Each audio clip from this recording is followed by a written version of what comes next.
Selamat pagi, ya balik lagi dengan Mr. Johan di pembelajaran matematika. Nah, kemarin pada video sebelumnya kita sudah masuk di bab 3, yaitu membaca denah, atau bab 3 itu judulnya denah atau skala ya. Nah, sekarang Mister akan ulas lebih lanjut ya, atau kita akan memperdalam materi pada video kali ini. Yang pertama, kita akan belajar lagi cara membaca denah.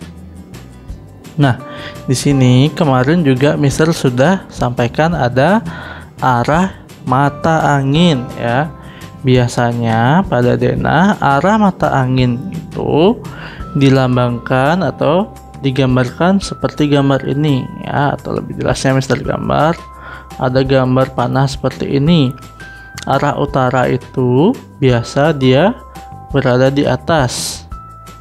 Arah selatan kebalikan dari utara. Di sini arah timur, di sini arah barat.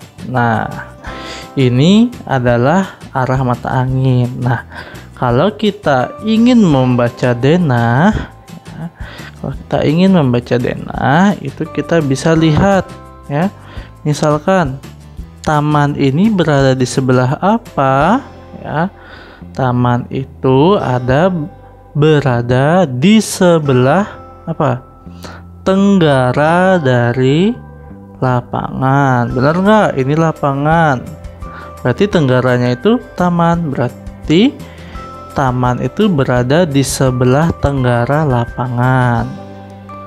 Kemudian,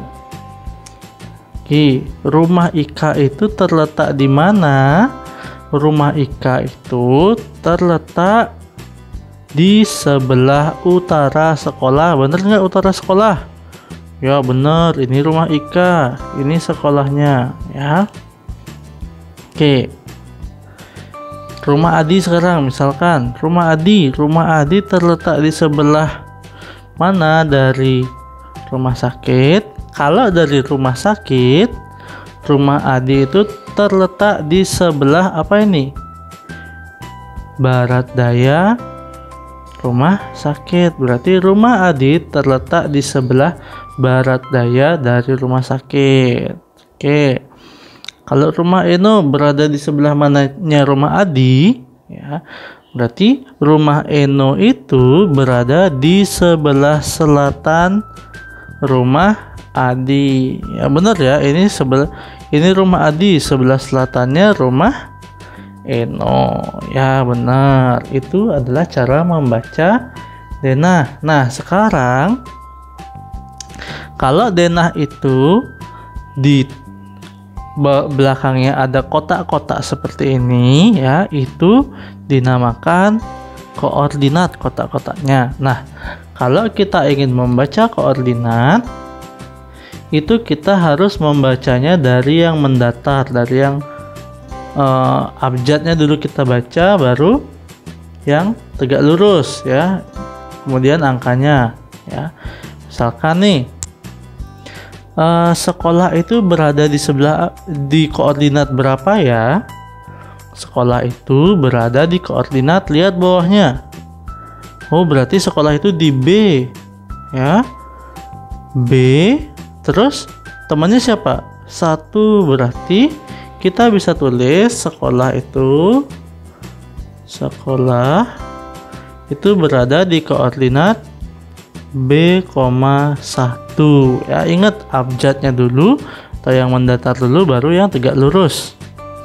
Terus kalau rumah sakit ya, rumah sakit itu di apa? Di H ya. Rumah sakit Mister singkat RS, itu H, kita tarik ke samping seret. Oh, H,4. Kalau ini sekarang lapangan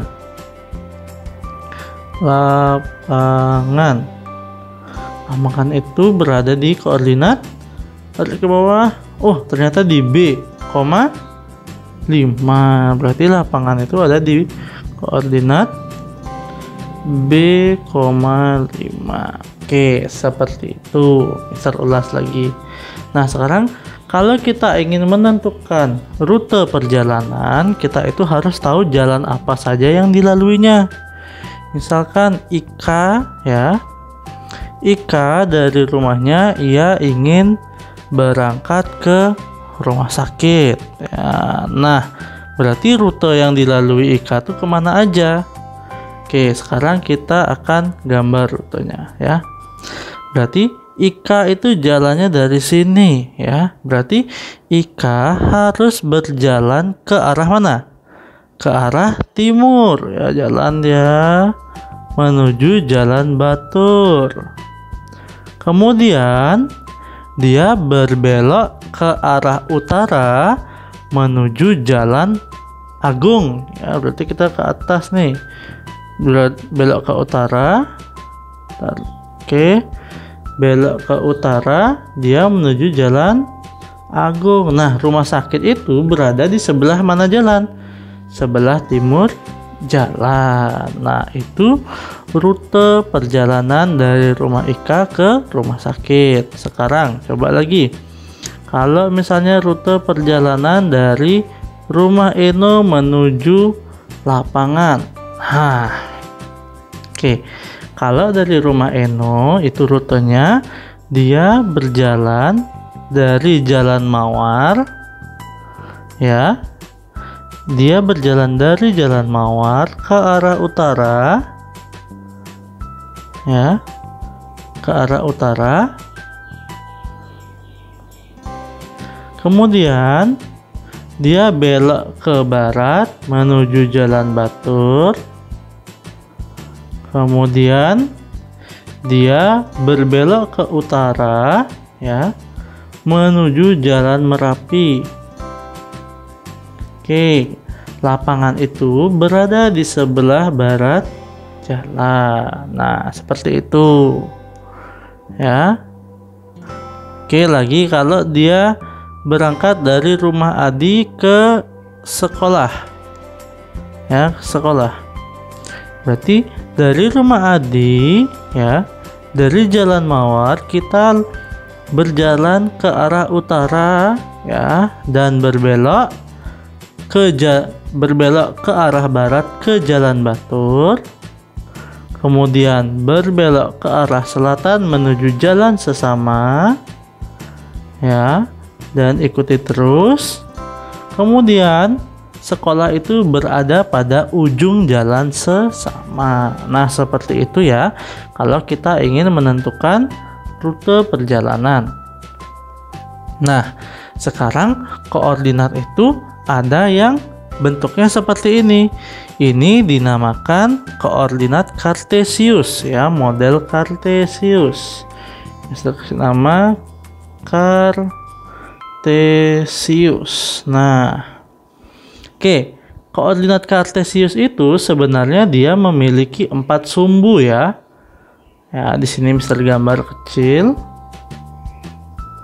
Ada 4 sumbu ya.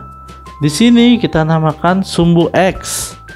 Kalau yang di sini namanya sumbu X negatif. Kalau di sini namanya sumbu Y. Kalau yang di sini namanya sumbu Y negatif ya.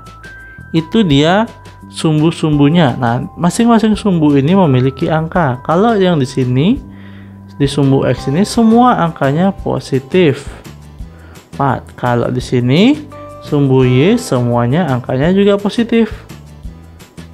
Nah, tapi kalau dia di sumbu Y negatif ya, dia angkanya itu ada negatifnya. Kalau di sumbu X juga dia sumbu X negatif ini angkanya pasti bernilai negatif. Nah, oke. Jadi kalau kita ingin membaca diagram Kartesius, koordinat Kartesius, kita harus menuliskan X-nya terlebih dahulu, baik itu dia positif atau negatif. Baru kita tulis koma, kita tulis Y-nya, baik itu positif negatif. Nah, sekarang Mister punya contoh. Ini titik A. Titik A itu terletak di mana? Kita lihat X-nya dulu. X-nya itu dia terletak di 1. Berarti kita bisa tulis 1,1 Y-nya berada di mana?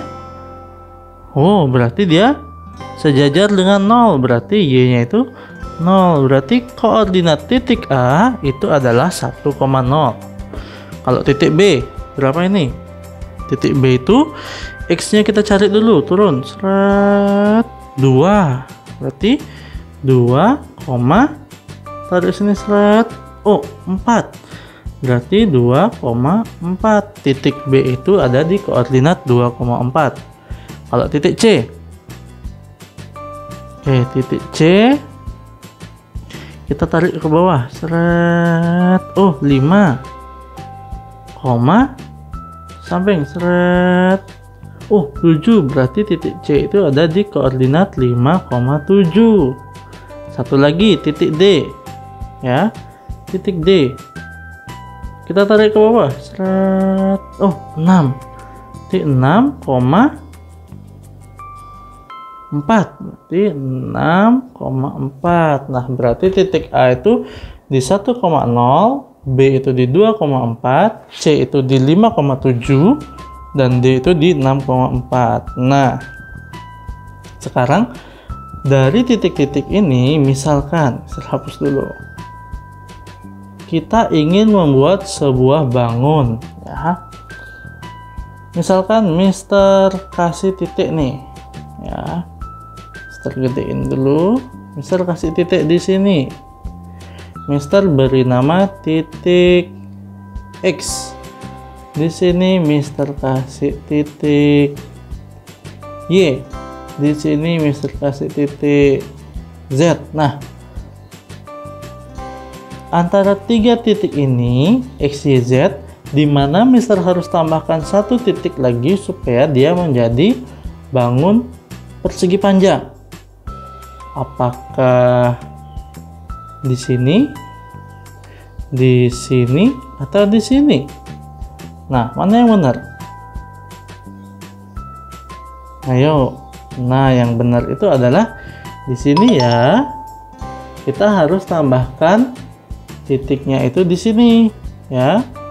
Nah, sini kita harus tambahkan. Berarti kalau kita sambungkan, coba seret.